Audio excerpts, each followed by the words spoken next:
Steve Bannon has to contend with the fact that it's not him calling the shots. It is literally foreign tech billionaires, including Elon Musk. And here's Doubt That talking to him, and it's just interesting to get his sort of spin on it. Underestimate just how weird the long-term ambitions of a lot of people deeply involved in Silicon Valley are, especially around artificial intelligence, and that there is this sort of. Balazs in the network state. Yeah. Let's talk about that. They're not weird. Well, they're radicals. They're radicals. That's a rat. Yeah, the network state we can save for the next time I have you on. For now, let's just focus on. I'm going to be invited. You're going to be invited. We got breaking news. Bannon's actually going to be invited back. We're gonna every week, man.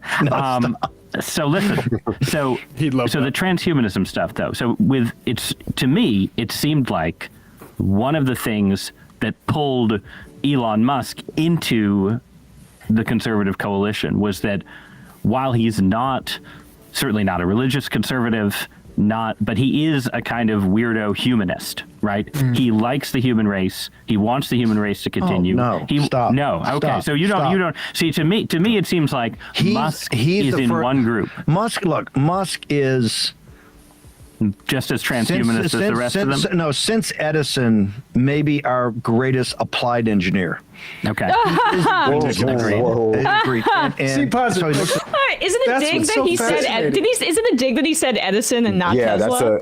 That's an interesting point, because maybe because Tesla fans think Edison is and I think it's correct, like applied engineer, not necessarily the smarter of the two, and then was a lot of stolen valor. Sorry, Matt. Go on. Well, I mean, Edison, was more applicable. Tesla's sort of like exciting thing, but it's interesting here. I just find it fascinating that Bannon there's a lot of boisterosity that impresses people about it, because he'll call GOP pussies, and then he'll go off against Balaji Srinivasan, and then this complete capitulation. I mean, we can let him go. Maybe not a complete capitulation, but he does need to glaze Elon a little bit with this BS about all these guys.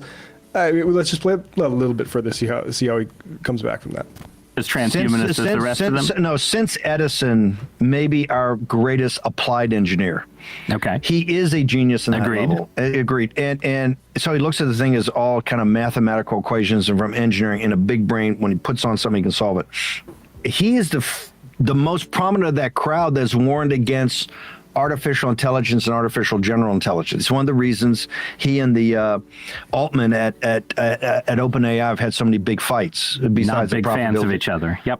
They hate each other. I mean, and part of that's personal, but part of it is philosophical. And Brother Musk is probably the farthest down the line, because he's the most advanced in chipping. So I think Neuralink is one of the most aggressive about Homo sapien 1.0 or Homo sapien 2.0. Elon is at the tip of this, and Elon is actually on an applied engineering basis, not bullshit talk. He is probably the farthest advanced for transhumanism. People have to understand, in the life, and I say life, next 10 years of your audience, we're going to be facing a dilemma for yourself and your kids. Do you enhance yourself? Do you enhance yourself either by genetic engineering? Do you oh my God! By advanced chip design plugged into you? Do you advance yourself by artificial intelligence? Please, can you pause it? I'm sorry. Please, I encourage everyone in MAGA to try to advance themselves right now. Hurry up. By putting a chip in their brain. Get the head start. Can you please be the first? Please, men on the moon. The first man to, you can be the elevated human beings, the next level of our race. Be the astronauts of our time. Put the Neuralink chip in your brain. I encourage it. Bannon can start. Yeah. So yeah, it's very interesting. He's supposedly the sort of counter to all this stuff, and yet he can't help but sort of take his hat off to it, because right now Elon's the daddy. Yes. And Bannon needs to flatter that guy, that weird freak who wants to put a techno chip into your head to process your thoughts. He has to defend him. Or we could make humanity, we could choose a different route and maybe give everybody health care and free education and Yeah, I don't think we need Raise their wages. all this money that venture capitalists have to play with all this shit. It's very clearly better directed by the state towards all the innovations that all these people have been skating off, like the internet, cell phone stuff. Who made GPS? You idiot. Yeah. Like, who invented all this stuff? It was Uncle Sam and other governments and their higher education sort of grants.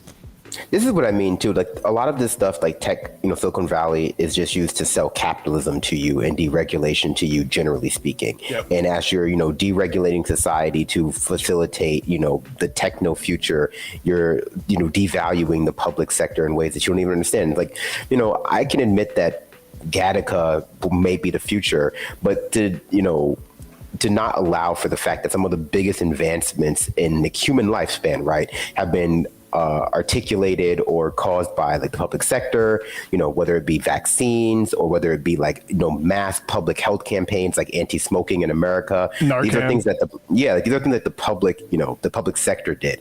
And talking about like, brain chips and Elon's death cars is just a way for people to get sold a bill of sales about like our system that distracts them from the fact that like we're living shorter lives now, not because we don't have brain chips, not because we don't have not because we don't have cars. Because we have seed oil in our food or whatever. Yeah, it's because, we allow corporations to pollute, our environment. We allow the army to pollute our environment. We don't provide universal health care to people. We don't provide a minimum standard of living to people. Those are the things that keep our society behind. Not that we're not giving enough money to billionaires, but, this is just the way for them. Lib, it's the exactly. seed oil, Lib. It's the seed oil.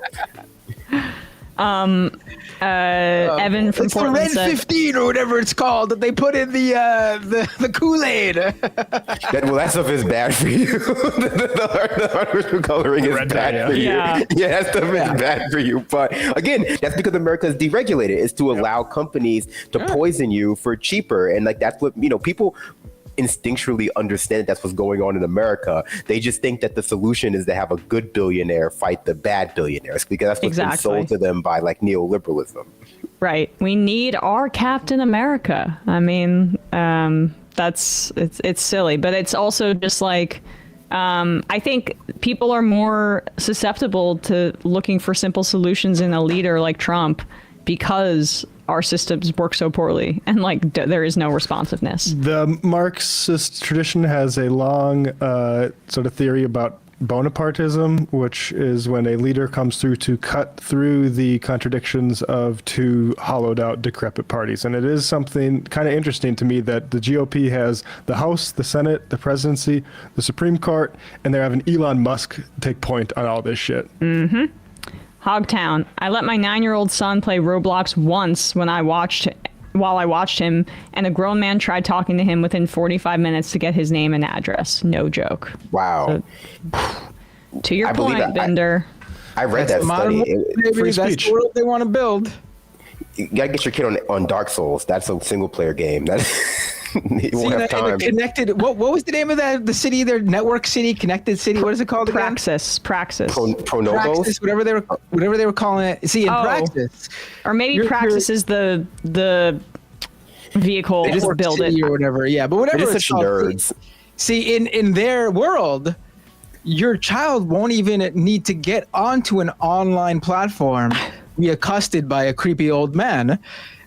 They can be groomed in real time by anyone right off the streets who'll just go up to them and it'll be fine because that's the connected world that they want to build. That's their world.